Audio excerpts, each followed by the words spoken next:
Star hospitals Banjara hills తో పాటు ఇప్పుడు ఫైనాన్షియల్ డిస్ట్రిక్ట్ లో కూడా.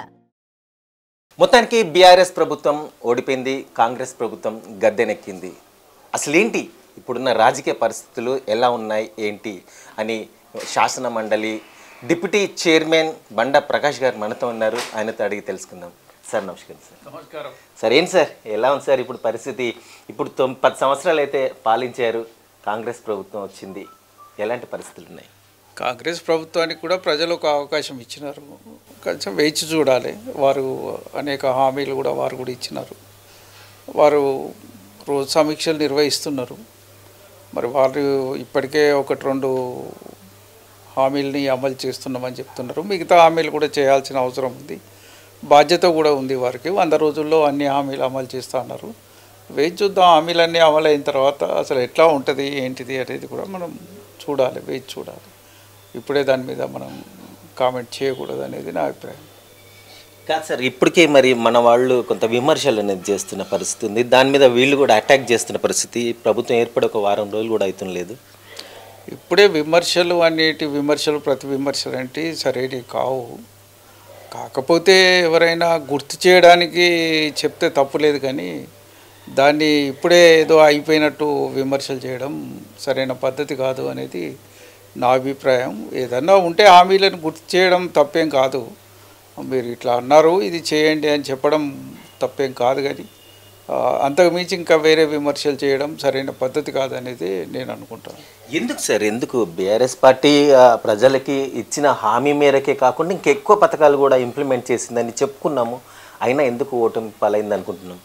కారణాలు ఇప్పుడు విశ్లేషిస్తున్నాం. ఒక్కొక్క యాంగిల్లో ఒక్కొక్క కారణం కనబడుతున్నది. కొంత మా దగ్గర ఉన్న ప్రజాప్రతినిధులు కొంత దూరమైనారు కింది వర్గాలకు అనేది కొంత స్పష్టంగా కనపడుతున్న నేపథ్యం ఉంది.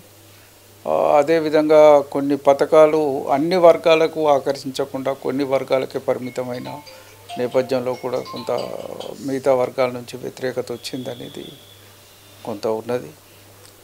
సరే, నిరుద్యోగులకు సంబంధించిన అంశం కూడా కొంత టీపీఎస్సీ వాళ్ళు కొంత దాన్ని సరిగ్గా నిర్వహించలేకపోవడం కూడా కొంత కారణం కావచ్చని నేను అనుకుంటున్నాను. ఇట్లా అనేక కారణాలు దాంట్లో కొంత చోటు చేసుకున్న నేపథ్యం ఇవాళ విశ్లేషకులు కూడా అందరు చెప్తున్నా ఉన్నది. ఎప్పుడైనా ప్రభుత్వం 10 ఏళ్ళు పనిచేసినాక ఖచ్చితంగా కొంత సహజమైన వ్యతిరేకత ఉంటుంది. అది కొంచెం పెరిగింది అంతే తప్ప వేరే కాదు అనేది నా అభిప్రాయం. సార్, రాజ్యసభ సభ్యుడిగా ఉన్న మిమ్మల్ని ఇవాళ ఎమ్మెల్సీ పదవి ఇచ్చి మంత్రి చేస్తారు అనేసి అప్పుడు ఊహాగానాలు ఎన్నో వచ్చాయి. కానీ ఇవాళ మండలి చైర్మన్, డిప్యూటీ చైర్మన్గానే అయితే చేశారు. మరి ముందు ఇప్పుడు ఎంపీ ఎలక్షన్స్లో పోటీ చేసేమన్న ఆలోచనలో ఉన్నారు? నాకు అటువంటి ఆలోచన ఏం లేదు. ఇప్పుడు నాకున్న కాలపరిమితి ఇంకా ఎమ్మెల్సీగా కూడా 2027 నవంబర్ దాకా ఉంది. ఇంకా 4 ఏళ్ల కాలపరిమితి ఉంది. ప్రజా జీవితంలో ఒక రిప్రజెంటేటివ్ క్యారెక్టర్ ఉంటే చాలనుకునేవాడిని నేను. గతంలో అవకాశాలు రాలేవు, వచ్చినాయి. ఇప్పుడు రిప్రజెంట్ చేయడానికి ఒక వేదిక అవుతుంది నాకు. ఎమ్మెల్సీగా కూడా నేను అదే విధంగా సమర్థవంతంగా చేయగలుగుతా కాబట్టి నాకు పెద్ద పోటీ చేసే ఆలోచన ఏం లేదు. గతంలో అంటే మొన్న జరిగిన ఎలక్షన్స్లో మీకు ఎమ్మెల్యే అవకాశం ఇస్తే చాలా సునాయాసంగా గెలిచేవారు అని వరంగల్ తూర్పు ప్రజలందరూ అనుకుంటున్నమాట. ఎందుకు మిమ్మల్ని గుర్తించలేదా? అదేం లేదు, నేను ఆశించలేదు. వాస్తవంగా 2014 వరకే నాకు కొంత ఆలోచనలు ఉండే. ఎన్నికల్లో పోటీ చేయాలి, ఎమ్మెల్యే కావాలనే ఆలోచన ఉండే. అనేక సందర్భాల్లో నాకు వచ్చినట్టే వచ్చి టికెట్ పోయిన సందర్భాలు కూడా ఉన్నాయి. నిరాశపడ్డ రోజులు ఉన్నాయి. కానీ నేను 2014 తర్వాత ఏ రోజు కూడా ఎమ్మెల్యేగా పోటీ చేయాలని కానీ లేకుంటే వేరే కార్యక్రమాలు చేయాలని కానీ నేను ఎప్పుడూ ఆలోచించలేదు. 2014 దాకా యాక్టివ్ పాలిటిక్స్లో విపరీతంగా ఆశించిన మాట వాస్తవమైనప్పటికీ ఆ తర్వాత నాకు ఎప్పుడూ ఆలోచన లేదు. మొన్న కూడా నేను అటువంటి ఆలోచన ఏం చేయలేదు. పార్టీ పరంగా కూడా అటువంటి ఆలోచన రాలేదు.